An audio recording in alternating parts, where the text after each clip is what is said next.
as we head into our second draft phase, we're in the here, in the now, and we're going to have to see exactly what the teams have come up with if it is going to be a similar story. Yeah, hopefully they are able to get a new chapter in this little storybook they got going. But you can already see they've banned away that Skarner. They're not looking to deal with that again over on Bucky's. Oriana Tristana also taken off the table. Chrome getting rid of the Udyr, the Seraphine, and the Senna. And there you go, Kai'Sa. That's a pretty strong pick. I do like that they opted in for that. Yeah, they're stealing it away. It does mean that the Samira was still available. They also had the Jhin that was possible too. Rel is going to be that lock-in with the Samira. Just two war-torn compatriots. One a bit older, having made through all of the tarnishes of war. And then we have Rel, who's like a 14-year-old science experiment gone wrong. Magneto, if you will. Could have been cooler, Riot. I'm going to be honest with you. But whatever. We're getting the plant lady. Wait, what? Hold up. Yes. Yes. Woo-hoo-hoo! Pull that trigger, baby. Look, if you can't win conventional, you don't play conventional. That's what I'm talking about. Bucky Stratosphere pulling out the Zyra. They are not here to play games. They just want to blow you up, grab a Hecarim to throw on top of the Zyra, and let's have a party, baby. I do want to congratulate Orbital Chrome on going 2-0 this week. It was a nice hour-long event for both games, so love to see it. Man, Bucky's, you're selling. Sejuani, let's go! Yeah! All right, Orbital Chrome, again, congratulations on the 2-0. You've just built the better composition. We don't have to care about the second half. Just load in the game, send it to DJ Necrox. They'll be able to break this down in the Rift. But no, I mean, all right, Juicebox, we've talked about it before. Hecarim, bad champion, don't pick it. Sejuani, best jungle champion in the game, easy to execute, easy to win with. And I'm glad that Orbital Chrome are listening to the doctor's orders. I'm glad to see it. Well, first they got to get through their ailment, and that ailment's going to be Bucky Stratosphere. And I got to be honest, look, if the front hand ain't working, it's time to utilize the backhand. That's all I'm saying, all right? They're not coming in this with meta or a good plan. They're coming in this with the strategy to smack some people up. Give me the Lux, man. I don't want the Zoe. That's too meta. Bring me the Lux, and let's seriously have some fireworks here. You got a top laner. I want the AP Volibear. Don't give me that tank good Volibear. We're all inning this strategy. Juicebox, why do you hate our viewers at home? Why do you want them to go home early? Man, this is definitely a draft, if I'm going to be honest. But on a more serious note, it's an 8-year draft. I hate you.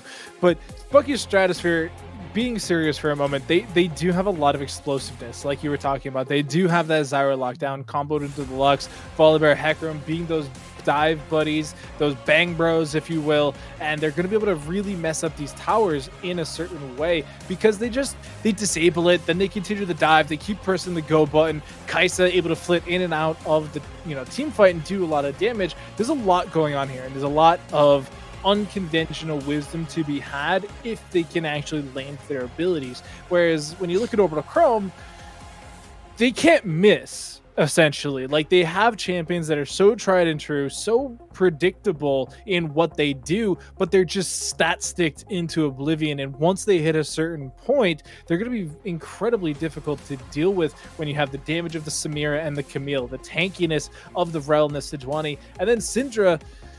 She's literally the press R champion. Like, that's where the memes come from.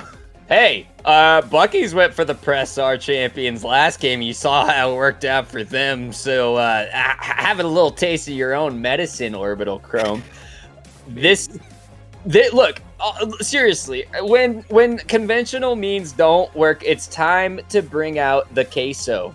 Okay, you need to mix it up. You need to go crazy and wild. And honestly, this could be the sort of game that resets someone's mental.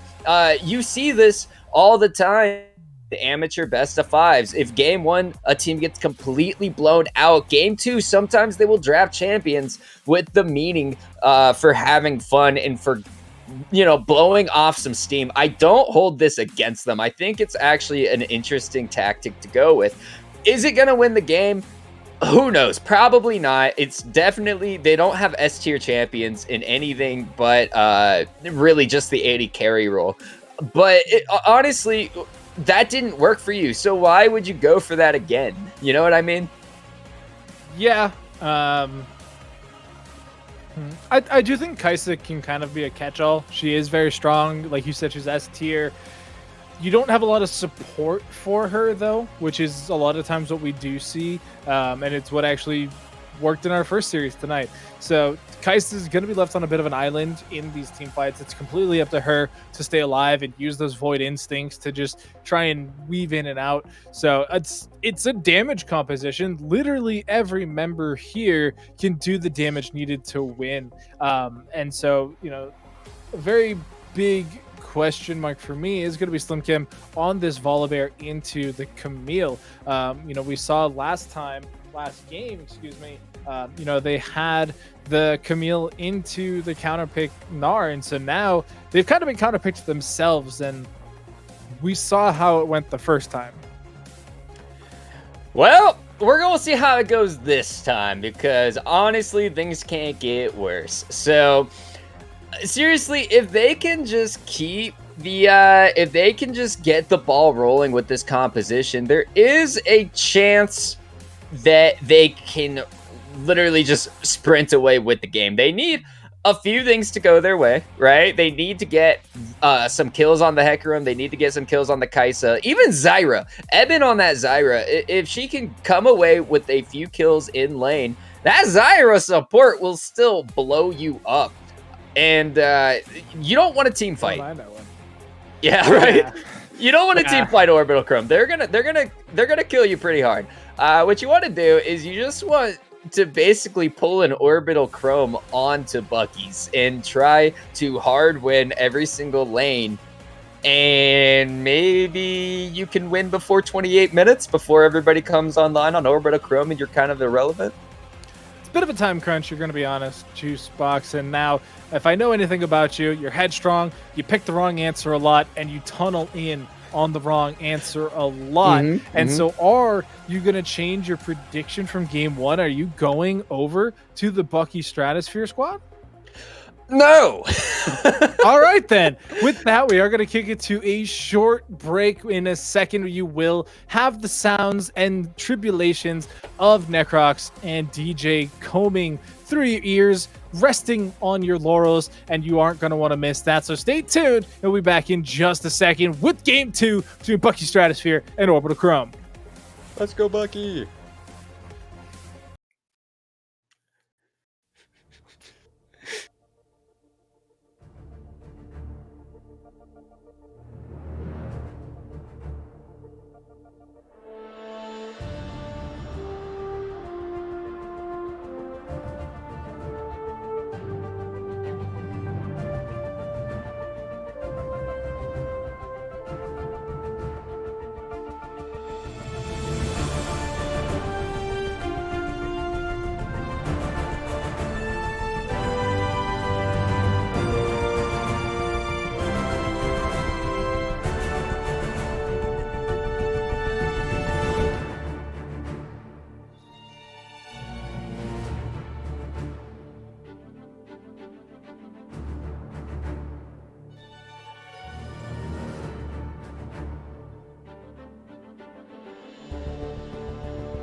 Hello everyone and welcome here to Excellency, or welcome back if you're returning from our first set or first game, if you'll call it that, between Orbital Chrome and Bucky's Stratosphere. But certainly a good win for Orbital Chrome. Bucky's back to comfort, back to what they know and love, damage, and having some fun, it looks like, in the draft phase. Got Lux, got the Zyra, the Hecarim with Ignite, as I'm just now noticing it. So they're really just looking to pick up a win, and if they can pick up one on comfort, it would certainly mean a lot for them. Yeah, I'm not sure what you're talking about. There was no game one. This is the only game. It's a best of one, and that has to be the mentality. If you are Bucky's here, you got onto some comfort champions. Did not ban away the Camille from ADC, which I'm a little surprised about after that first game on the champion. But nevertheless, you are on the champions you want to be on. You're into this second game. You got to wipe away the memories of what happened in the first game completely. Just never even remember it. Never even think about it. It never happened. And we'll get into game number 2, hoping that we can see a little bit better in the lane phase to have a challenge in this game for Orbital Chrome.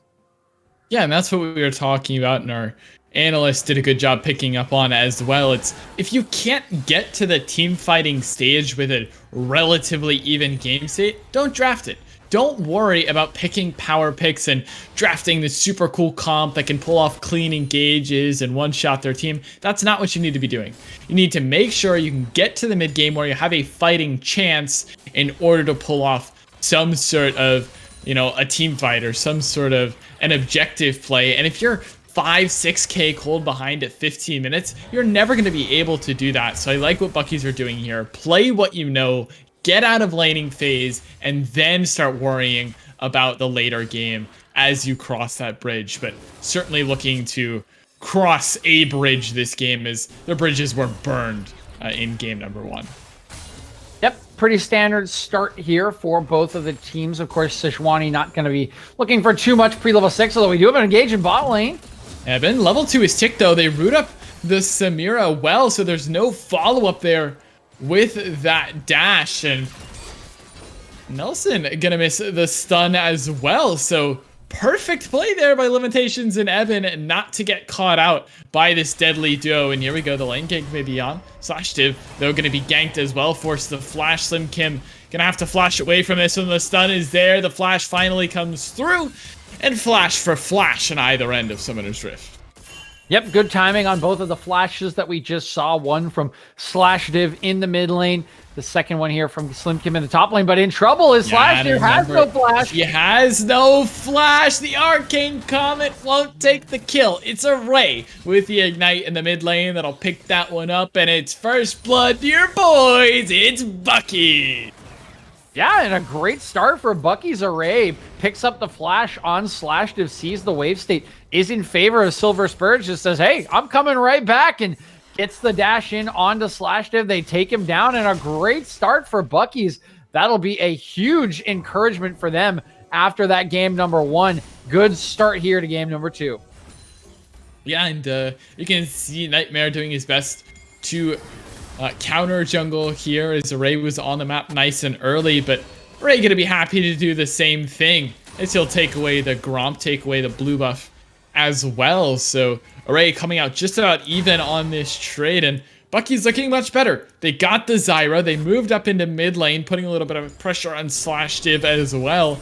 And now you have an ahead Hecarim who loves to rampage around the map and continue the snowball. This might be what Bucky's need, DJ. I don't want to jinx it, as the caster's curse is all too common, but they look so much better. You can see top lane down CS. That's fine. Just don't get solo killed.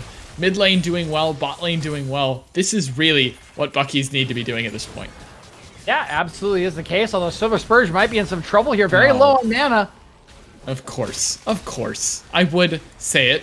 Wait. Good though. Silver Spurge is going to get away. Nightmare maybe in a little trouble. Array has arrived for the counter gank, but doesn't have enough damage to finish off the Sejuani. Still has the flash and will burn it to get over the wall. Well done to escape that deadly threat of Array on the Hecarim. And I thought maybe the caster's curse was going to come in a little ironically soon, but again, Bucky's still maintaining their lead. Array there on the counter gank, and better performance from this Hecarim. Saw a little bit of a laxed performance in game number 1, if you will, but on the map early this time, helping out the laners, getting involved in mid lane, and assisted, and Nelson not getting so far ahead this time. Yeah, you caster cursed your own caster curse there, Necrox. You thought it was going to happen, but no, Bucky's having a very nice early game for themselves, and they've gotten out to a very small gold lead here. But as you mentioned, Array, very involved in this game, has done a nice job to help out his laners and pick up a kill for himself. He'll be feeling really good about that, but SlimKim might not be feeling good about this. Yeah, he's dead every day of the week. No flash, no 6, no way away. Pass this one on over to ADC 2021, and that's a first kill to a Camille. That's the dangerous man we saw last game. A 12-0 or something at the final finishing touches of the game, minus, you know, the last few kills that really don't mean very much, but much better here. Still getting a kill, though.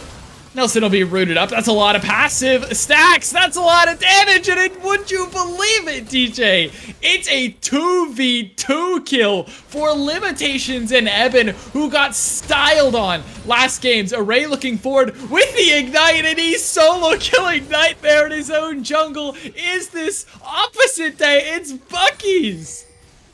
Yeah, Bucky's getting it done. They've completely reset the mental. We were worried about it after the stomp in game 1, but they have come out, like I sort of alluded to at the beginning, like it never even happened. They're winning the 2v2 in bot lane. Array is all over the map. He's reading the pathing from Nightmare. Now he's going to affect top lane. Oh my gosh, if they kill LW here, it is absolutely sensational. Are you kidding me? They're doing it. Assistant is dead again. They found the Samira, and they're going to find Nelson as well. No flash away. He can get a little bit of movement speed, but Limitations as a hail of blades available. Still looking for the kill. Couple more autos. He flashes forward, but the Captain Rain will be split between too many targets. And Assistant is dead for his first time in this game, and what feels like the first time in the whole series. SlimKim may be in some trouble though. The Conqueror is available. The Stormbringer forward, but Nightmare going away with that Glacial Charge, finding the Q out. And oh, are you kidding me, DJ? Bucky Stratosphere have turned this series around, looking incredible in game 2, taking down what was a hot Orbital Chrome team coming off of game 1. It was. They were so clean in game 1. They took advantage of every mistake, but all of the mistakes and all of the good play have been completely turned on their head. Array is the man here for the side of Bucky. He's absolutely everywhere, getting ahead on his own, affecting every lane. He's bullying Nightmare on this Sejuani. And the 2v2, it's a kill lane that's been set up for Orbital Chrome. They were riding high after a brilliant performance in game 1 from Assisted, and they're losing to the Kai'Sa Zyra, which, oh, hold on here. We'll wait for this. Still urge. The barrier can't save you from that one. Nightmare is there with a Glacial Prison and slash div. Shows you the power that is unleashed. And a good kill in the mid lane. Flash wasn't quite in time. They didn't get the flash off before the unwarded gank there from Nightmare, but well played there in mid. Getting one back here for Orbital Chrome. They're not going to count themselves out just quite yet. Limitations. Gonna face check this Samira, but will find himself away. First Dragon still has not been taken, though, so if we do get a soul this game, it'll be incredibly slow. Yep, just as you say that, Array gonna hop onto it, but his bot lane doesn't have priority at the moment. Do you want to commend that kill from Orbital Chrome as they look for a dive here top lane? Flash is available, but he just can't move. Maybe they trade this one back. It's SlimKim. He's looking. He has the Conqueror. He gets a 2-for-1. It's SlimKim who turns it around in a 2v1 dive. They get the dragon, and they get the top lane play as well. Limitations still looking forward. The Blade Whirl comes out and denies the Void Seeker from Limitations. Are you kidding me, DJ? I cannot believe what I'm seeing. Bucky Stratosphere breathe life.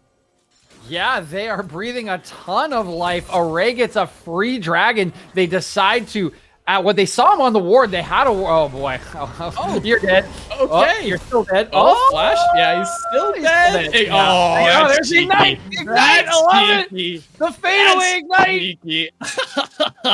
Cool guys don't look at explosions, and they walk away with the Ignite ticks down, and slash div. No way to live on out in that one, and Bucky's punishing the flashless Syndra Bucky's, punishing the bot lane, punishing a greedy dive. They're making plays, they're turning ones around, and this is completely the opposite of what we saw in game one. They've obviously changed something here, and it's working for them as Array will sit on this Rift Herald. Slim aggressive once again in top lane. Won't turn into too much. Thought maybe we'd see a play there with the ultimate, but regardless, Array will pick up the first Herald of the game.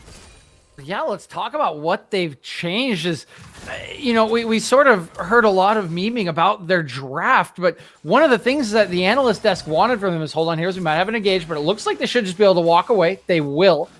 We wanted them to draft some comfort, to get through laning phase, to have a chance to be a part of the game. They picked their comfort, but even more than that, they picked champions that can easily lane.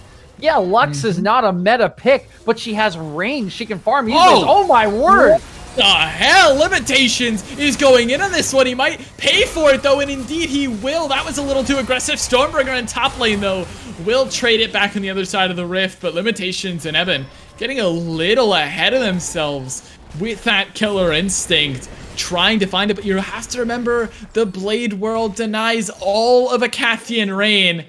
And Silver Spurge will face check into Sejuani. Won't be too much trouble here.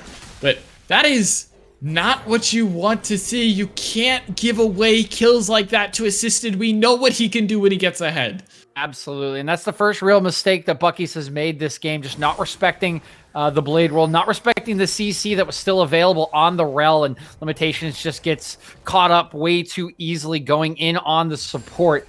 That is a double kill for the bottom lane. But in the top side, we see Slimkim just dunking down onto ADC, who's now 2 and 3 on this. Camille still doesn't have a mythic item, and the Riftmaker's been completed for the Volibear. So still a lot of positives for the side. Good flash here by Evan of Bucky Stratosphere. And we were talking about what they changed in their draft. They picked champions with range that could easily lane. You know, we laugh at the Zyra because we never see it, but Zyra creates pressure. It allows you to just create space for Limitations to farm. And one thing that Zyra's really good at is counter engage. When this Rel goes in, if she misses the Zyra, because she has to go on Zyra, you can't really go on Limitations, who has the dash on the E.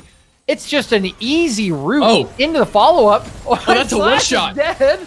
That's a full one-shot. You get hit by a bind at this point in the game, and unless your name is Nightmare or Nelson, you are dead, and that is a beautiful combo from Silver Spurge, showing why he is the star for this team. Slim Kim as well, and oh, Juicebox guy, I'm thinking about you right now, baby. It's a Riftmaker for this Volibear. We're not getting tank. We're not playing meta. We don't give a rat's rear end about what you want us to play. ADC may be in a little bit of trouble. Nightmare's here for the counter gank, though. Array goes in unstoppable. The Onslaught of Shadows ticking low, but he's made it a 2v1. Here we go in the bot lane. Limitations might be caught out, force the flash, but there's the disengage. The Infernal Trigger gonna be pulled, and spinning is assisted. The flash forward finishes off Limitations, and this is the problem. You can't get ahead of yourself. Assisted still knows how to play Samira incredibly well, and is showing that in the bot lane.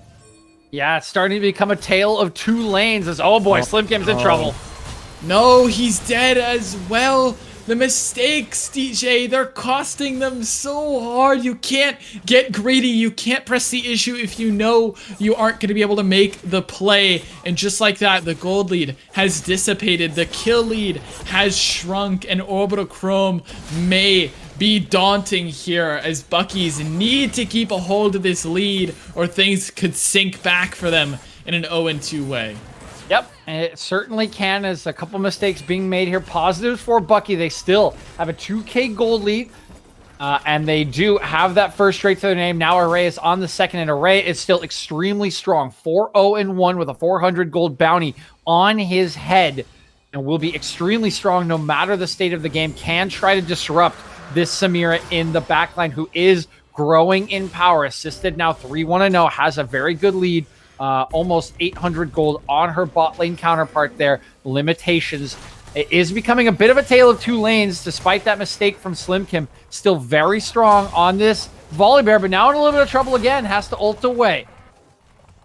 Slim Kim gonna be available under his turret for a repeat gank or dive if they want to. No Stormbringer means it's really hard, but Nelson might be caught out here a little bit. I think Nelson's dead. Not having the available killer instinct, but Nelson is dead regardless. Good play by Array. The richest man on Summoner's Rift will secure another kill for his squad. He secured Rift, he secured 2 Drakes, and he secured a gold lead, basically single-handedly for Bucky's Stratosphere. And this has been the difference for this squad. It's been Array, Spurge, Slim Kim making plays. Even the bot lane coming up big, 2v2 killing Nelson and assisted. Everyone has stepped up here, but it's not over just quite yet. This team fight from Orbital Chrome is still incredibly dangerous. Yeah, and that is sort of the elephant in the room. Despite Bucky's lead, I gave some praise to the side of Bucky's for this Zyra pick in the draft to allow them to get through lane, to create some pressure, some space for limitations to farm, and as a good lane counter pick to the very slow Rel after she engages. However, as we all know, Zyra can do some damage in a team fight, but is not going to survive any team fight and really offers very little if the roots don't land. We do see a lane gate potentially happening here. So as this game gets later and later, she might lose some usefulness, but here comes a fight in the bot lane. 3v3 limitations immediately gets away, but Nelson is going to be locked up, but he's killed immediately. The teleports are being killed. This may be the fight for Bucky's as they find the fear onto /Div. He's out of the fight. It's an isolated Acapian raid, but assisted is dead. Slim Kim is here, and they're looking for Nightmare under the turn. Array getting a little bit greedy for the kill. They trade one back, unfortunately. That's a huge shutdown handed over to the Sejuani. A big Scout of the Week finds Jupiter Root onto Nightmare. What does the damage follow-up look like? It's not enough. Limitations backs away. Evan, that's the gameplay button onto /Div. He uses a good play, and they're turning this one around. Limitations is in a 1v2, but he can't do it, and it's an overstay by Bucky's. No, it looked so good, but they get greedy, and Orbital Chrome wipe 4 members. It was so good, Necrox. The teleport in behind was beautiful. The read on the play was beautiful from Array. They blow up Nelson right at the start of the fight. They pick up a second onto assisted. It can't go wrong after that, can it? Well, it does. They overstay. The Sejuani has too much healing in their kit. Oh boy, ADC might be in trouble here. I'm surprised Silver Spurge. Well, I was going to say I'm surprised Silver Spurge didn't throw the ultimate. ADC has to flash, but Array, if he gets the E, he could track down, but he doesn't want to chase into darkness, so we'll respect that. We'll get the flash regardless, so that's always a win. A flashless Camille, a little bit less dangerous without that hook shot, flash, wall shot sort of combination, but Bucky's, man, they've let this one crawl back to a completely dead even gold state now. When you thought they would run away with this one. Second Rift Herald available, though, and Array, he's on it. Yeah, but it looks like Orbital Chrome is posturing. You can see this Sejuani Nightmare hovering around. Very strong on the Sedge, 4, 2, and 3, and might not be the place you want your gold, but will be a very scary frontliner. Looks like just gonna hover around. Oh, there's a catch! Oh, that's a one-shot! You can't get hit by that binding! I told you earlier, if you get hit by that light bind, it is a full-on one-shot for anyone, except Nightmare and Nelson. ADC lucky to get away with his life earlier for it, but Array gonna pick up this Rift Herald, and will look to drop it in mid lane, if not just pressure for the turret. But Bucky's playing this game well. Their bot lane moved. It feels like they have macro for the first time in our season, DJ. Yeah, there's some very good plays coming out from them. We still see some of the rust, some of what has made this season, start to the season, so tricky for them. They've made mistakes. They've allowed the gold lead to crawl back, but they continue to push forward. They make a good play. The setup is nice. The catch is excellent. They get the pick and the Rift Herald, and now they might get another. Oh, Nelson looking in some danger. The Magnetstorm's available. The onslaught of shadows tracks him down, and Nelson is deleted off the Summoner's Rift. Will take the pony right back to the gray screen. Slim Kim looking to 1v1 with the AP. Volibear has a lot of damage, but not too much survivability. Meanwhile, we're focusing on the dragon now, as it's Eben here on the front line, but he doesn't have the survivability, and deleted by the Scout of the Week. Array is going to be the next to go down. If Nightmare can continue the fight, he flashes forward, and there's your stun. Assisted is there as well. They've lost 2 at the Dragon fight. Silver Spurge and Limitations both have to back away. Slim Kim still working in the split push. They'll give away the Dragon, but at what cost? Slim Kim pushing all along. Yeah, Slim Kim is pushing, but this will certainly be a damper for Bucky's. They were on 2 Drakes looking to stack up to that 4th one, and now we'll have to wait that much longer. And again, the longer this goes, the stronger Samira gets, the stronger Camille gets, the weaker Zyra gets. We saw her go absolutely pop to 1 ability from Slash Div here in the mid game. That will continue to be the case for Eben as time progresses. So Bucky's really need to set up properly around these objectives like they did around that second rift. They need to try to get picks and take people out of the fight so that they can have equal footing as team fighting around big objectives continues to be the name of this game. And I hate to beat a dead horse here, DJ, but this is a problem with Bucky's draft. I mean, they don't really have a front line because you've built AP Volibear, who's sitting on Nashor's Tooth, and Riftmaker. So you have to play these fights absolutely perfectly, not get hit by any of Slash Div's one-shot, which is what we saw happen in the last fight, and maybe there's a chance you win. But if you group up for objectives and you get hit by CC, whoever's the target is just immediately dead. I like what Bucky's has done, but now the question is, yes, okay, you laned comfortably. Now can you start to execute in the late game? And this is where I feel like they may begin to struggle. Yeah, it very well could be the case. We've talked about the deficiencies they have in the team fighting in this draft. They can still win team fights, but again, it's going to rely a lot more on picks. Oh boy, Slim Kim. Oh, Slim Kim looking for the 2v1, but I'm not sure he has the damage or the survivability. Magnet Storm going to be used. Stormbringer goes down. He has a lot with the Conqueror, but it's just not enough. Or is it? Whoa. No. Slim Kim nearly turning that one around close. And Eben, maybe in a little bit of trouble here, gonna immediately be blown up, and that's the problem with Zyra. She's so dang squishy. Now Limitations in a 1v1 with a Sejuani should win that one, and he does. Array's low, will be killed by Assisted on the bot side of the map. Not sure what was going on over there, but regardless, Orbital Chrome take across the map a 3 for 2. Yeah, it's starting to get chaotic. It's starting to get messy for both sides. You can see this time it's Slash Div, not with the team pushing in this top side. Gonna take down this tier 2 turret just as Silver Spurge arrives. Take down that Banshee's Veil, now built to avoid the exact situation we saw around that second rift. Herald Shelley, Silver Spurge getting the catch. That will be that much harder with that Banshee's Veil available for Slash Div. Of course, that item also just buffed, so feels a lot better to build now for these mid lane mages.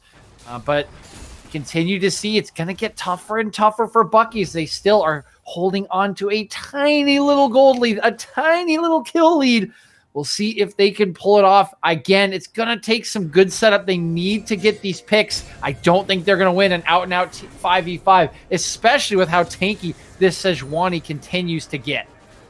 I'll be the bad guy here, DJ. If Bucky's get behind, they're probably going to lose this game. I don't have confidence in their ability to win this one from a position of weakness. This entire game they've been playing from, this power position, and yet they still found relatively uneven trades. They're losing 3-2, 2-1, whatever it is, getting a little greedy, trying to make plays that they shouldn't be making. And if Orbital Chrome have a gold lead, it is becoming so much easier to punish for this squad. And you can only imagine that if Bucky's get behind, this game is going to go very poorly for them, as we're going to get a fight here awfully soon, I feel, in about a minute or so when Dragon is available and Bucky's could be their sole point.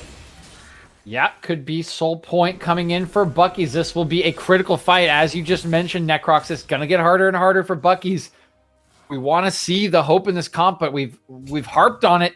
It's not a great team fighting comp. They need to make this Dragon count. They need to pick it up. They need to get a couple kills. Try to move this over to the Baron to accelerate this game.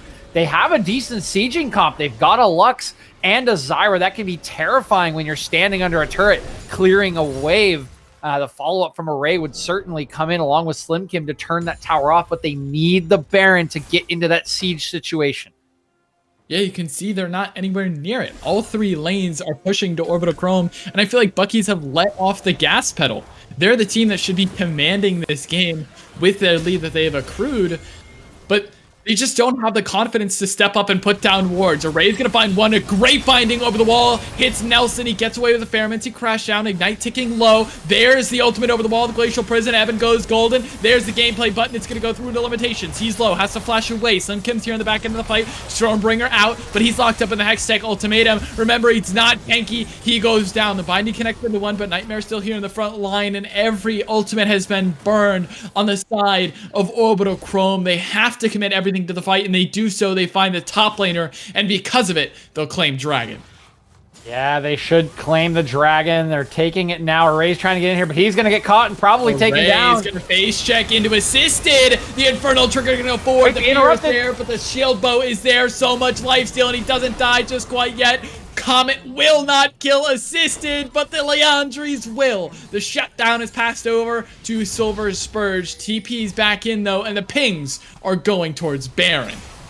Yeah, this might be the death knell here for Bucky's. They'll do good damage to it with the Sejuani passive. Despite not having an AD carry, they're teleporting in for it. We'll see if Bucky's can try to mount a steal, but their jungler's dead for another 17 seconds. And remember, they don't do this quickly. The only damage here, consistent DPS, is the Camille. She has to be whacking on this at all times if they can burn this quick enough. But Array doesn't have the smite. He's dead. Can't get into the fight. They're going to peel off of it for now, or at least keep it halfway. Leash Silver Spurge in a lot of trouble. Goes very low. Nightmare is going to go forward. Has a Glacial Prison soon, but he's going to shut down Silver Spurge. He's been dead in the fight, and Slim Kim's going to go down next. Limitations trying to get away. Won't be able to. ADC flashes forward for the kill onto the enemy AD carry. He's going to laugh at that one. The name is aptly there. And 18-22 in the scoreboard with Baron still on the board. Orbital Chrome have finally taken back the lead that they feel they rightly deserved. Array here already at half HP. Nightmare the only one on this. Assisted finally gonna come over. Array's here still looking, trying to charge forward, gonna be stunned up. Baron low. And Nightmare, he's getting extremely low to this one. The team finally gonna come juggle the aggro and Orbital Chrome. There's no contest from Bucky's. They'll secure Baron and what may be the dagger in the hearts of Bucky Stratosphere. Yeah, it may just be the dagger. We talked about it. This comp not built for team fighting. It does have huge siege potential, but all of that potential has just gone down the drain as the Purple Worm goes over to the side of Orbital Chrome. Now they will be the ones to set up a siege, and Bucky's will have to defend for their lives as they fall behind for the first time in the gold lead in this game. This is the best I've seen Bucky's perform. If you were hoping for a Bucky's win tonight, this would be the night to do it. The defense has to be perfect. The execution has to be phenomenal. But Bucky's certainly still in this one more than any game they've been in this season. A power position, yes, it slipped away, but you could see they're ready to pull the trigger. They're ready to fight. They want this game, and they're going to set up a classic death brush. Array going to go forward with the onslaught of shadows. This may be the fight that decides the game. There's the Glacial Prison. It's found one. Limitations is low. The good Lux ultimate gonna do a lot of work, but Array is low. It's a double kill over to assisted, and this may just be deafening for Bucky's. They can't hear the cries of hope from their fans as the turrets will be sieged, and Orbital Chrome look to put the finishing touches on what was a losing game, but they've brought this one back and they're gonna siege the base. Yeah, it's a shame, but we talked about it. Eben, she just dies so quickly on this Zyra. It's a pick for lane, not for the team fights, and without two members with very little wave clear available, just that Kai'Su still was very short range. It's going to be up to Silver Spurge to probably try to clear this one away, but I think it might just be the end as the Baron empowered minions are streaming into the base. Can Bucky's get a hold here, Necrox? Let's find out. Bucky's backs up against the wall. It's do or die for this squad. It's such an impossible task, but Array, no onslaught of shadows available, needs to find a perfect engage here if they want to win this one. Assisted needs to die. This Samira cannot go crazy in the fight. It's 10-3. Assisted is ahead. You know what he can do. If you remember last game, this AD carry is phenomenal when given the resources, when given the gold, and they have it this time. Eben gives so much respect to the possibility of an engage. Nexus turrets are low, but there's your engage. The Scout of the Week finds Evan, and that might be the final nail in the coffin. First Nexus turret destroyed. Second Nexus turret soon to fall as well. The Baron Empowered Siege going forward. A good luck's ultimate gets the shield bow. Nightmare hero in the front line for the squad, but the Nexus is open. There's the engage. The crash down goes forward, but they found one, but Assisted is still alive. He's still doing DPS in the fight, and Slash Dib is the only one to go down. Assisted's gonna go forward. The Infernal Trigger doing a lot of work. Double kill on over to the Samira, and they dash back to their final win of the week. Orbital Chrome, it was a good effort from Bucky Stratosphere, but Chrome were just too dominant in the end. A good 2-0 week for them. Buckies have something to breathe about, but no win for them at the end of the night. Yeah, probably their best showing of the season for Bucky's. I like the adaptations. I like what they tried to do after such a devastating game number 1. They give Evan a comfort pick. They give Silver Spurge a comfort pick. And it was working in the early game. Array was everywhere on this Hecarim, getting Slim Kim ahead. And the laning from Silver Spurge from Evan was really, really good. Evan was able to provide a lot of spacer limitations. They got some kills. They got some turnarounds. It was looking good. But as we know from with the Zyra, you're never going to have a really strong team fight. You pop like a balloon up against characters like the Camille, like the Syndra piloted by Slashdiv, and it just wasn't enough. Too many mistakes doom them in this game too. They will fall once again, but at least we'll have some positives to take in drafting and in early gameplay out of this one. Not maybe the steps they need to turn this train around, as we are nearly halfway through excellency, approaching that point, but always could be a positive turning point for this squad to break down what that game means for both of these teams, Orbital Chroma and Bucky's Stratosphere alike. We're going to throw it on over to our analyst desk as we get ready for our final interview of the evening.